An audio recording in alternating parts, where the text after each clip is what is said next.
Bitter cold, howling winds, frozen ocean. Hundreds lost their lives in the race to be the first to discover the North Pole. But on April 6, 1909, after several daring attempts, the U.S. Naval Commander Robert Peary, his trusted assistant Matthew Henson, and their 4 Eskimo team members who are masters of survival finally reached the top of the world. Robert Peary received honor and recognition, while Matthew Henson, who was an African American, was met with racism and largely ignored. Over the years, Henson wrote a book about his adventures, and with the help of others, eventually was able to take his rightful place in history as the co-discoverer of the North Pole. The glory that came to this orphan, who had conquered so many odds, included honorary degrees, formal recognition from presidents and Congress, and a U.S. Navy ship named in his honor. Henson also received a hero's final resting place, along with Peary, in Arlington National Cemetery.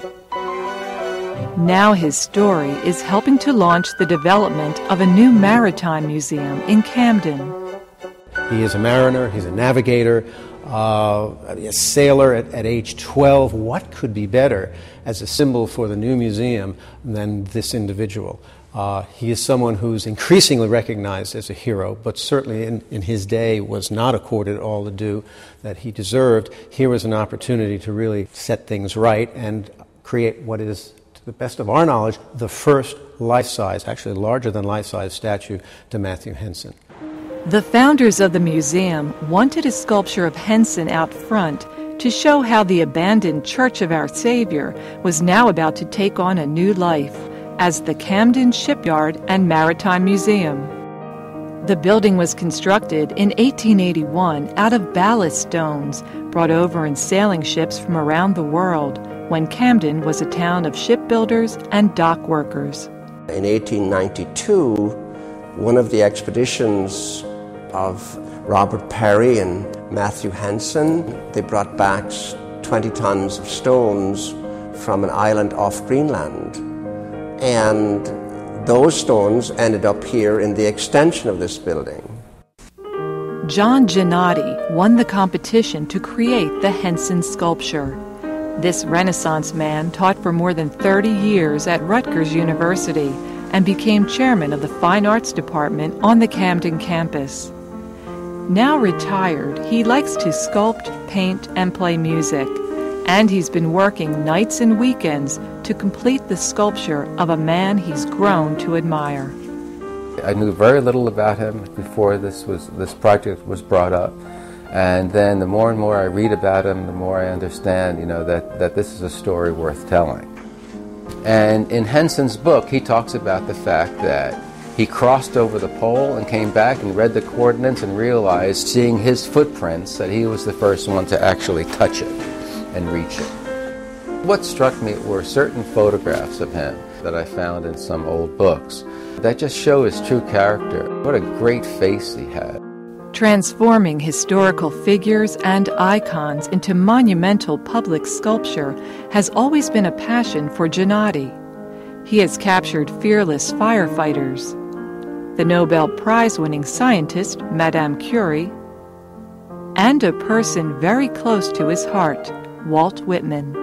This is the third Whitman that I cast. One is in Tokyo and one is local. I like this one the best because it really brings out his features. I changed his face. I changed a lot of the things about the original sculpture. And I think it works a lot better. Giannotti's hometown features one of the most surprising sculptures in his collection.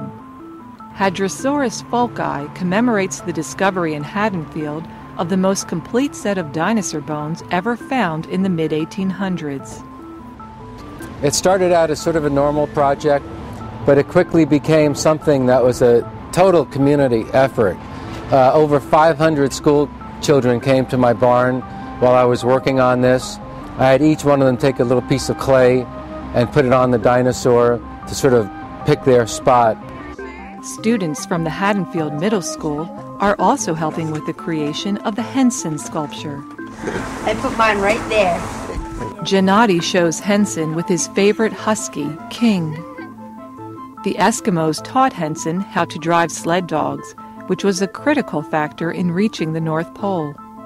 They're an important part of the story, a huge part of the story.